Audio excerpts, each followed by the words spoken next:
Hey everyone, this is Anjali Verma here. Welcome back to Facebook Marketing Mastery Course. आज की इस video में हम लोग बात करेंगे Facebook Engagement Objective के बारे में। Facebook Engagement Objective को यूज़ करके हम किस तरीके से अपनी पोस्ट की इंगेजमेंट को इंक्रीज़ कर सकते हैं, हम अपने Facebook पेज के लाइक्स को इंक्रीज़ कर सकते हैं, और अगर हमने कोई इवेंट चलाया है तो किस तरीके से हम इवेंट रिस्पॉन्सेस को इंक्रीज़ कर सकते हैं। तो चलिए स्टार्ट करते हैं और चलते हैं अपने कंप्यूटर स्क्रीन की ओर।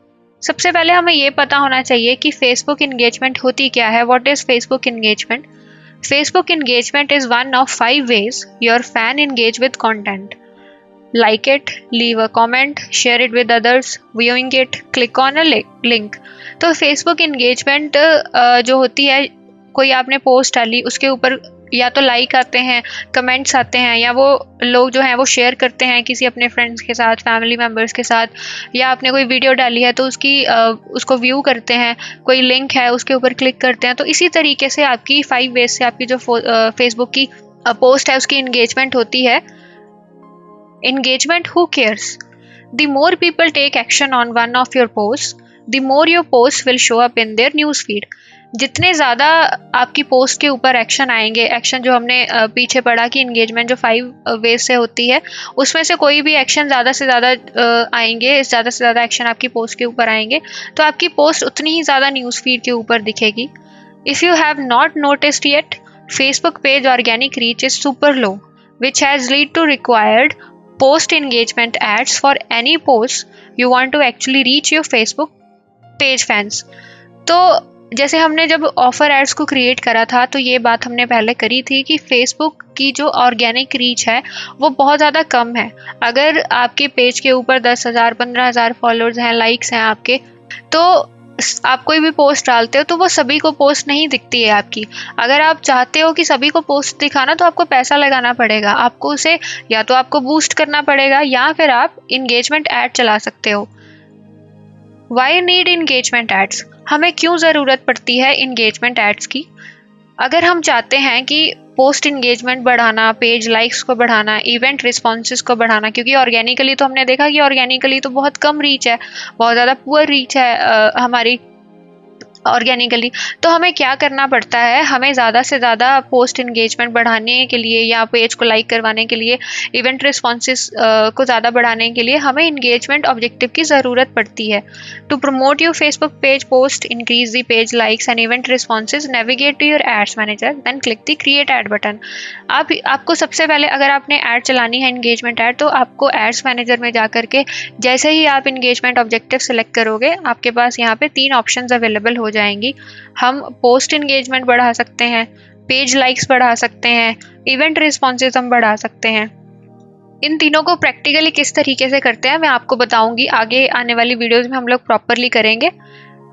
Next on the ad set level, my favorite audience to target for the lowest cost per engagement on post engagement ads are people who like your page via the connections option under the audience section. This is warm audience that knows your brand, liked, followed your Facebook page for a reason. जब हम audience section के ऊपर आते हैं तो हमारे पास connection की option आती है। जब हम डिटेल टारगेटिंग के नीचे आते हैं तो हमारे पास कनेक्शन की ऑप्शन आती है। उसके अंदर ऑप्शन हमारे पास अवेलेबल होती हैं फेसबुक पेजेस में, people who like your page. तो जो इंगेजमेंट ऐड है, इंगेजमेंट जो आपने करवानी है आपकी पोस्ट की, तो अगर आप अपनी कोई भी आप ऑफ़र चला रहे हो या आपने कुछ इस तरीके की प्रमोशनल आपने डाली है, तो आप ज़्यादा से ज़्यादा उन लोगों को दिखाना चाहोगे जो लोग आपके पेज के साथ ऑलरेडी कनेक्टेड हैं, आपके पेज के फॉलोअर्स हैं, क्योंकि वो आपकी वार्म ऑडियंस है। उनसे ज़्यादा से ज़्यादा रिजल्ट आप एक्सपेक्ट कर सकते हो क्योंकि वो वार्म ऑडियंस है, ज़्यादा कन्वर्जन आ सकती हैं। तो यहाँ पे जो है ये मेरी फेवरेट ऑडियंस है, people who like your page. इसके अलावा आप अपने अकॉर्डिंग भी टारगेट कर सकते हो। नेक्स्ट है बूस्ट पोस्ट। बूस्ट पोस्ट के बारे में मैंने ऑलरेडी वीडियो बनाई है, मैंने बताया था कि किस तरीके से हम बूस्ट करते हैं और क्यों बूस्ट करते हैं। The alternative way to promote a published post on your Facebook page is via the boost post button below each post. Boost post करने के लिए हमें क्या करना पड़ता है? हम अपने फेसबुक पेज के ऊपर पोस्ट के अंदर जा करके उसके नीचे यहाँ पे ऑप्शन अवेलेबल हो जाती है बूस्ट पोस्ट की। जैसे हम इस बटन के ऊपर क्लिक करेंगे तो हमारे पास ऑप्शंस अवेलेबल हो जाती हैं कि किस गोल के लिए हम चलाना चाहते हैं। वहाँ पे जाकर के हम इंगेजमेंट चूज़ करके इसे बूस्ट कर सकते हैं पोस्ट को।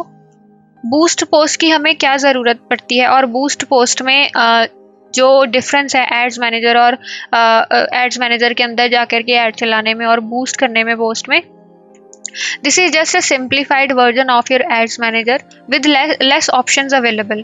हमारे पास बहुत ज़्यादा कम ऑप्शंस अवेलेबल होते हैं बूस्ट पोस्ट जब हम करते हैं, क्योंकि एड्स मैनेजर में तो बहुत ज़्यादा डिटेल में हम टारगेटिंग कर सकते हैं। The results of a boosted post are the exact same as creating a post engagement ad via your Facebook ads manager. Results जो रहते हैं वो सेम ही रहते हैं, चाहे आप एड्स मैनेजर में जाकर के चलाओ चाहे आप बूस्ट करो पोस्ट को। डिफरेंस वही रहता है कि कस्टमाइजेशन का ही डिफरेंस रहता है। एड्स मैनेजर के अंदर जाकर के ऐड चलाने में आपके पास बहुत ज़्यादा टारगेटिंग ऑप्शंस अवेलेबल हो जाते हैं। Only create ads via the ads manager for better tracking and optimization. ज़्यादा से ज़्यादा बेटर ऑप्टिमाइजेशन और ट्रैकिंग करने के लिए, क्योंकि एड्स मैनेजर के अंदर हमारे पास बहुत सारी ट्रैकिंग बहुत अलग अलग तरीक़ों से ट्रैकिंग भी हम कर सकते हैं। तो ये सारी चीज़ों के लिए बहुत ज़्यादा कस्टमाइजेशन के लिए बेसिकली मैं कहूँ तो हम एड्स मैनेजर के अंदर जा कर के चलाते हैं। The only difference is the boost post option is a bit quicker to create if are simply boosting the post to your page fan and don't have any other specific targeting requirements which are available in the robust ads manager। अगर आपका आपने जल्दी से जल्दी add को create करना है, fastest way है बूस्ट करना, ज़्यादा टाइम उसमें नहीं लगता है और आपकी कोई स्पेसिफिक टारगेटिंग आपकी रिक्वायरमेंट नहीं है, तो आप बूस्ट कर सकते हैं पोस्ट को। Don't over promote. बहुत ही ज़्यादा प्रमोशनल चीज़ें आपने नहीं डालनी अपने फेसबुक पेजेस के ऊपर। Post things your fans would be proud to share. उस तरीके का कंटेंट आपने शेयर करना है जो आपके जो फैंस हैं वो उस चीज़ के लिए उनके लिए वैल्यूएबल कंटेंट हो। अपने 70-20 और 10% रूल को के अकॉर्डिंग ही आपने पोस्ट करनी है। 70% ऑफ रूल की आपका कुछ ब्रांड के अकॉर्डिंग है, जो आपने आपके खुद की क्रिएटिव्स हैं, कुछ क्रिएटिविटी है या कुछ वायरल शेयर्स हैं, sharing a relevant blog post your created on your website, या कुछ फेसबुक के लाइव्स या बिहाइंड सीन्स जिसके साथ ऐसा कुछ कंटेंट जिसके साथ जो आपका फॉलोअर्स है वो आपके साथ कनेक्ट रहे।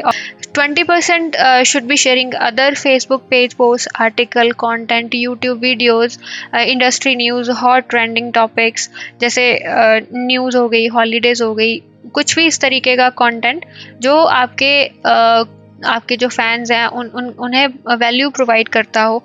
10% of your post should be promotional. 10% जो आपकी पोस्ट है वो प्रमोशनल होनी चाहिए, क्योंकि फेसबुक के ऊपर जो लोग आते हैं वो कुछ भी इस वे से नहीं आते हैं कि उन्होंने कुछ चीज़ बाय करनी है या वो एड्स देखने नहीं आते हैं।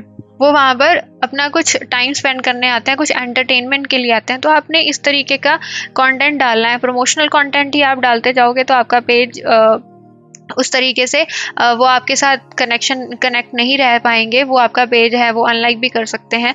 तो आपने 70-20 और 10% इस तरीके से आपने मैनेज करके रखना है अपनी पोस्ट को। तो आई होप कि आपको समझ में आया होगा कि फेसबुक की जो इंगेजमेंट है वो क्या होती है, क्यों ज़रूरत पड़ती है फेसबुक की इंगेजमेंट एड ऑब्जेक्टिव की। इसके बाद जो वीडियोज़ है उसमें मैंने आपको प्रॉपरली प्रैक्टिकली बताना है कि किस तरीके से इंगेजमेंट में हम जो हमारे पास 3 ऑप्शंस थे, पेज लाइक्स, पोस्ट इंगेजमेंट और इवेंट्स, किस तरीके से हम कर सकते हैं, कैसे उनकी एड्स बना सकते हैं। तो आई होप कि आपको समझ में आया होगा। Thank you so much.